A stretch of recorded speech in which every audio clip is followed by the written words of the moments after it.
Abaturage okukora enguuto bakatandikira aha ruguuto rwa Nyakihanga okukora burungi bwansi bagumizamu mpaka aha ruguuto rwa Mpaama Kabingo okuraba omu kyaro kya Ruhoko na Rwencwera bitu hati bateganisiibwe orufunjo reero oruguuto rwabo rukambuka rukakwata Kizaara.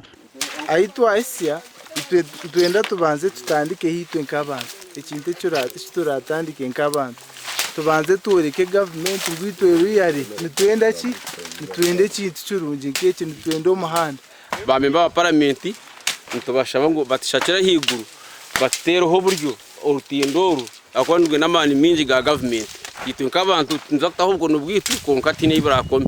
Aba TV West babashangire bari aha kutema orufunjo ngu barabyeho oruguuto orurabe nirugita Ntunga mu municipality na n'egomborora ya Nyarutuntu omu district ya Ntungamo.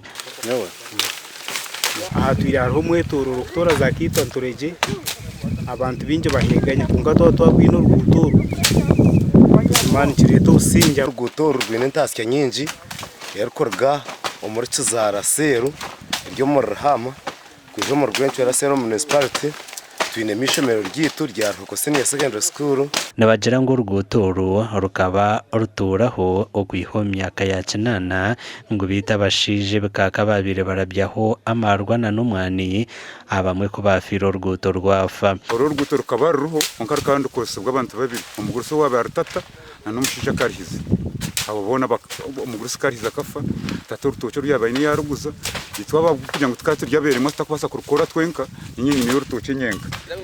Nitushaba municipal council okukwatiraho nk'itwe nk'abaturage ba Rwencwera bakatureetera culverts maramu.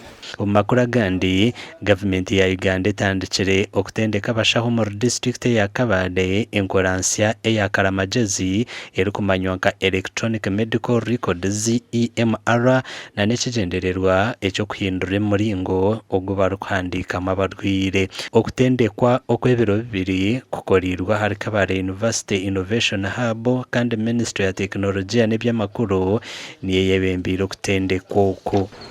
Tuzze wano okukola training eya ICT capacity building ey'abasawo nga twagala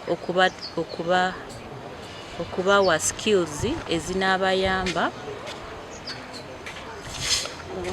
nga bakola emirimu gyabwe. Dennis Turiatunga omushaho wa Minahirwarre rya Kabale Regional Referral Hospital nagira ngu enkorensya neija kubahwera omu kukora kurungi emirimo yabo. This new system is important because formerly we have been using paperwork, but now this is digital, which means in this system we can easily track the information. You can easily recover the information. Turiatunga nayoreka ngu okugishikiriza gye hashemereire kuba embeera ey'okutereeza network omu myanya emwe. And then the network issue is about the network providers. So whereby I think there will be consultation with the ministry and the possible network providers so that they are able to avail the network in such an area where maybe the network is not available, they can easily go there. Ahabwa TV West and Elias Ritugusa na Job Namanya.